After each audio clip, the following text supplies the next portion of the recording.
Yang terhormat Sahibul Bait Bapak Haji Sumawi, pimpinan jamaah komunitas jamaah haji Bapak Haji Rusmanto. Para Bapak Ibu saudara-saudara rahimakumullah, tadi juga ada perwakilan dari KPIH Ar-Raudhah, Mas. Kelompok Ar-Raudhah. Oh, kelompok ikon Ar-Raudhah. Namanya dinamik Ar-Raudhah. Oh, Ar-Raudhah, ya Allah. Berarti pun sami do mirsani mriko sedaya nggih. Alhamdulillah, puji syukur marang Allah Subhanahu wa taala. Di kesempatan pagi hari ini saya bisa bersilaturahim ke wilayah Indonesia bagian Jatikulon. Terus gini. Tadi pagi ada kegiatan di JHK. Saya kira Bapak Ibu sebagian ketemu dengan, bukan dengan saya, maksudnya dengan yang ngaji. Kalau saya kan hanya terima tamu. Salawat serta salam semoga senantiasa dilimpahkan kepada Nabi kita Muhammad sallallahu alaihi wasallam. Biqaulina sallallahu ala Muhammadin nabiyil ummi. Bapak Ibu sekalian rahimakumullah, nun sewu ajeng dilihat tanglet niki jenengan ngersake materi sing S2 napa sing S3 niki. Kadose niki pun S1 sedaya nggih, makane kula tawani S2 napa S3 niki. Tiga, Pak. Wah, lah niku. Tapi nggih ampun kleturin, nggih nek sing S2 niku Bu, nggih ta, niku sabar lan syukur. Lah nek sing S3 senyum, sapa, salam. Nah niki. Les sedaya sampun do ngalami niki. Nggih. Bapak Ibu saudara-saudara rahimakumullah, kula bikane kitab mawon, kitab yang namanya Al-Adabun Nabawi. Nggih, siapa tahu nanti di kesempatan-kesempatan berikutnya kita jenengan gadah kitab ngeten iki. Lah nek kula nun sewu gadahe tasih fotokopian.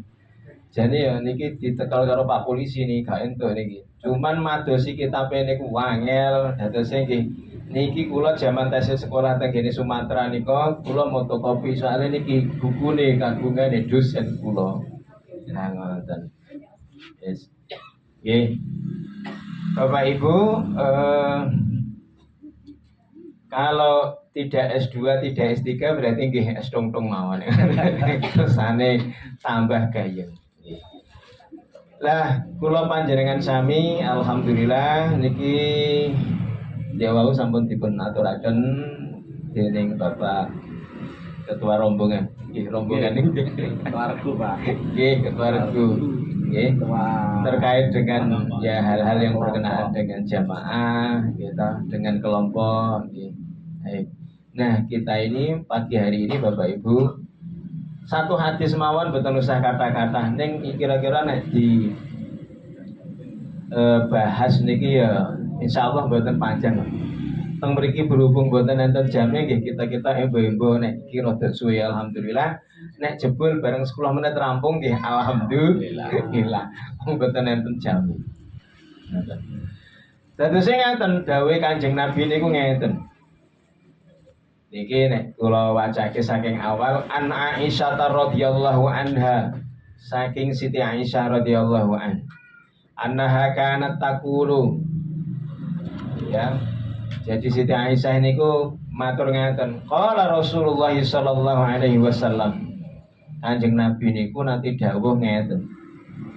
Saddidu wa qaribu wa abshiru fa innahu lam yudkhilil jannata ahadan amalu. Qalu wala anta ya Rasulullah? Qala wala ana illa an yataghammadani Allahu minhu birahmah. Wa'lamu anna ahabbal amali ilallahi adwamuhu wa in qalla.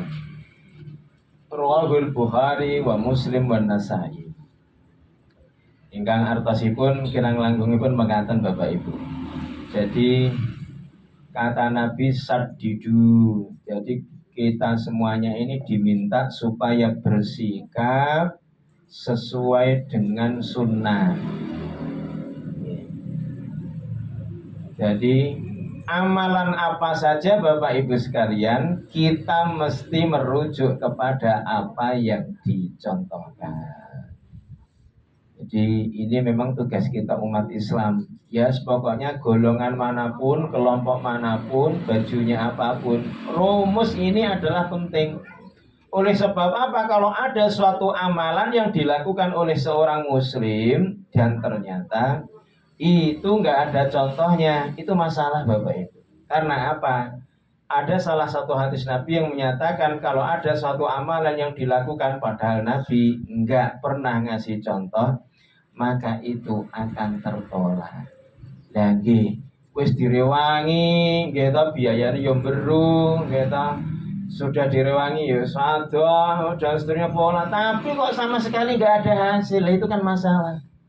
Padahal Bapak Ibu, agama ini yang namanya agama Islam itu adalah agama yang mudah dan tidak sulit.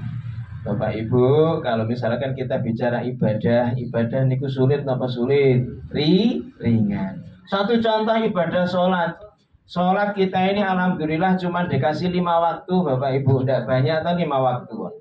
Ya kecuali kalau misalkan bangun subuh itu berat, biasanya niku kangge sing manten anyar. Lah nek manten lawas masa sing ngoten. Lah nggih manten kawak niki. Nggih ta? Nggih. Pun juga subuh hanya 2 rakaat. Loh, orang mendirikan ibadah sholat itu kita kalau nggak bisa berdiri boleh dengan duduk nggak bisa berbaring nggak bisa, wis pokoknya ya kedip gak iso celuk mbahmu Mbah Mudin terus ngoten mawon. Jadi nggak ada yang susah, juga nggak memberatkan. Kita ini musafir dan Bapak Ibu sekalian sudah pernah menikmati perjalanan bagaimana sholat di atas kendaraan. Itulah betapa Islam itu ada syariat, dan ternyata ketika kita mau menjalankan syariat ternyata tidak memberatkan. Ternyata ada yang dengan ya oleh sebab perjalanan atau ada halangan dan seterusnya, ada yang namanya rukhsah. Jadi nggak sulit Bapak Ibu. Kita perjalanan ternyata zuhur dengan asar dapat diskon 50%. Dek ono diskon niki. Ora koyo ning gone sing supermarket niku paling diskon nggih hanya 15%. Iku kira rada meksa biasanya. Nggih, dan itu biasanya hanya di akhir tahun oleh sebab cuci gudang karena tahun baru mau ada gambar yang baru. Jadi stok lama dihabiskan ngoten niku nggih non sewu. Sing rawuh nggih kemriyek niku kula dhewe nggih gumun. Wis mboten mah itu memang kadang dunia itu seringkali yang nampak itu selalu indah dan gemerlap. Lah kembali kepada masalah agama Bapak Ibu sekalian. Jadi ya itulah kita. Jadi suka nggak suka, berat atau ringan, wis pokoknya sing disebut ngibadah itu ya kudu nganggo contoh. Nah begitu.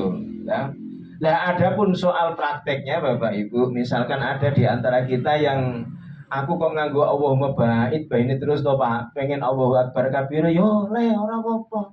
Soalnya napa? Nek pun madhep kiblat sing namine salat niku urusane hati kita dengan Allah Subhanahu wa taala. Nun sewu niki kula ajeng nyontokne kemawon. Sik paling gampang niki nggih. Nun sewu Bapak Ibu sekalian rahimakumullah, seringkali urusan agama itu hanya diteorikan dan orang hanya debat di situ. Kalau kita bicara tentang apa yang ada di depan saya ini Bapak Ibu, contoh yang paling mudah, ini ada segelas air teh, namanya teh apa ini? Biasanya ono sing jenenge mau teh rasa, teh wis pokoknya jenenge macam-macam. Sing jelas niki jenisnya adalah teh cup, kan ngoten nggih ya? Lah, wis ini untungnya ora ono campe nopo niki. Nggih. Jadi caranya minum Bapak Ibu, teorinya adalah ketika ini ada colokan apa iki jenenge sedotan nek ngarani kira, ini harus dicolok begini jujuske jebret, terus kemudian dekatkan dengan mulut, terus kemudian sedot. Alhamdulillah. Itu contoh paling sederhana. Lah Bapak Ibu nek namung nun sewu ngawasi tok nyawang bagaimana saya minum nun sewu napa nggih nderek ngraoske toyo teh niki wau mlebet tenggene tenggorokan mboten. Kita sholat juga begitu Bapak Ibu, ketika hanya kita diskusikan iki melu sapa yo dan seterusnya ora bar. Saniki kula panjenengan sami begitu levelnya sudah 40 plus atau 50 plus. atau bahkan 60 plus itu sudah masuk pada tingkatan bagaimana merasakan yang namanya ibadah. Nikmati ya apa toh? Aku nek maca Allah berkabiro iki ya apa, ada getaran apa di hati kita? Kalau membaca Allahumma ba'id baini, nah itu ada rasa apa di dalam batin kita? Loh begitu. Tapi kalau kita misalkan hanya sibuk, oh ini air tampil 220 cc, oh ini air teh diproduksi oleh ini dan seterusnya, itu hanya jadi ilmu, jadi pengetahuan. Tapi kan hanya tahu, nggak merasakan. Makanya Bapak Ibu sekalian, ketika sudah memilih satu, misalkan satu ormas Islam yang dipilih, misalkan sing kathah mriki napa? NU, Pak. NU. Nggih mboten napa-napa. Gitu, misalkan ada lagi Muhammadiyah, nggih mboten napa-napa. Wonten malih nek tenggene Jawa Barat niku wonten Persis Persatuan Islam, wonten malih FUI Forum Umat Islam. Oh kathah nek tenggene Padang ngen kula mriku wonten Tarbiyah Islamiyah, Perti namine, Persatuan Tarbiyah Islamiyah. Lan sak pitunggalane. Siapapun Bapak Ibu sekalian, itu nanti ya dengan ormas yang berbeda-beda itu ketika sudah menghadap kiblat itu hanya fokus satu, menghadap kepada Allah Subhanahu wa taala. Lah soal mau Newcastle United NU maksudnya, Manchester United Muhammadiyah, Persis apa itu hanya soal baju. Gitu. Jadi nggak ada masalah soal baju, dan baju ya cukup hanya untuk fungsi satu, apa? Menutup aurat, karena syarat sahnya sholat adalah menutup aurat. Jadi kita nggak perlu geger soal lho ngangge napa ya diseragami ya alhamdulillah neng seragam nggih tumbas. Sampun ngoten mawon. Jadi sekarang Bapak Ibu sekalian, mari kita naik level, bukan hanya soal mendiskusikan, mempersoalkan tentang sesuatu, tetapi ketika sudah ketemu apa yang kita sebut sebagai kebenaran itu, monggo kula panjenengan sami ngraoske. Gitu. Nek pun ngucap Allahu Akbar, kita sudah benar-benar masuk ke area sholat, atau jangan-jangan kita sudah Allahu Akbar, pikiran kita jalan-jalan. Aku ndek mau ki ndok kunci kok dia lali bareng sholat eling. Lah niku sing repot. Rumit lagi Bapak Ibu, ketika sholat kita bilang Allahu Akbar. Allahu Akbar itu kan artinya Allah Maha Besar. Tapi kenapa setelah selesai sholat kok masalah-masalah kita yang ada itu kita anggap lebih besar? Padahal semua persoalan itu bagi Allah kecil dan mudah untuk selesai. Ya tadi sudah ada pesan untuk selalu meningkatkan ketakwaan. Tadi juga sang qori juga sudah membaca ittaqullah. Wah niku nek maca ayat niku wau Bapak Ibu, niku pesen yang luar biasa. Ya ayyuhalladzina amanu taqullah. Hai orang-orang yang beriman. Nun sewu sing boten iman diceluk ta mboten? Mboten. Ya ta? Wal tangdur nafsum ma qaddamat liqad. Ayo semua masing-masing diri kita ingat besok bekal apa yang mau dibawa menghadap kepada Allah. Duh pripun. Makanya Bapak Ibu, dari ormas manapun kita, dari desa apapun ya dan seterusnya, begitu kemudian kita ketemu dengan ayat Al-Quran dimanapun, catat nemboten foto, terus nanti cari di Quran itu sebenarnya artinya apa. Nah itu penting. Oleh sebab apa? Syukur kalau kemudian Bapak Ibu sudah punya majelis-majelis yang kemudian di situ ada latihan baca Quran plus terjemahannya. Itu harus rutin Bapak Ibu. Oleh sebab Al-Quran itu terdiri dari 6.236 ayat. Lah wae dhewe niki kinten-kinten mpun pinten ayat sing diwaca terjemahane.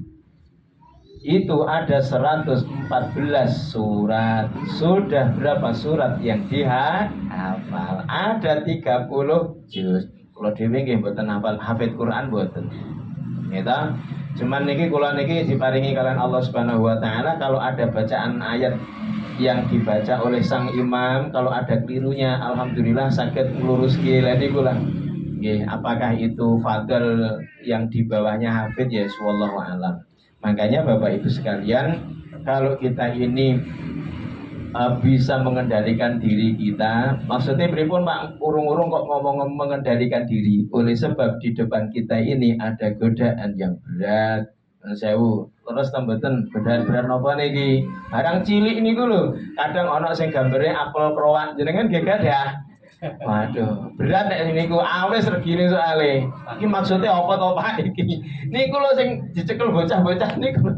Lah niku makanya Bapak Ibu sekalian, kalau ternyata kita di depan peralatan gawe, jajet atau apa namanya itu terlalu lama di situ, berarti awak dhewe niki nggih termasuk golongan sing diiling nih Kanjeng Nabi.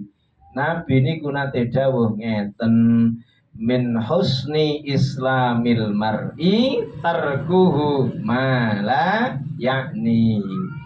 Ya, yang termasuk sebaik-baik keislaman seseorang adalah meninggalkan sesuatu yang tidak bermanfaat baginya. Dan ini Bapak Ibu, jadi kalau kemudian kita ini di depan HP kita nuwun sewu, sing matur ya padha ae. Nggih, maksudnya padha menungsane. Nggih ngadepi ngoten niku sami. Cuman bagaimana kita mengontrol diri kita, ngerem gitu. Jadi pada saat penting, ya urgent, mendesak, ya memang harus kita pegang. Nah itu memang karena menjadi alat komunikasi. Kita lajengake Bapak Ibu sekalian rahimakumullah. Jadi itu, ya. Jadi kalau kita mengingatkan diri sendiri lebih baik daripada diingatkan tanggane. Soalnya nek dieling ke tanggane ini kadang-kadang letuk ora penak gitu Bu. Nah, ngoten. Nggih. Jadi begitu Bapak Ibu sekalian. Lah agama ini Bapak Ibu. Jadi mau dilihat dari sisi mana saja itu selalu indah. Bapak Ibu kalau pernah hadir di acara teng online dukung mboten.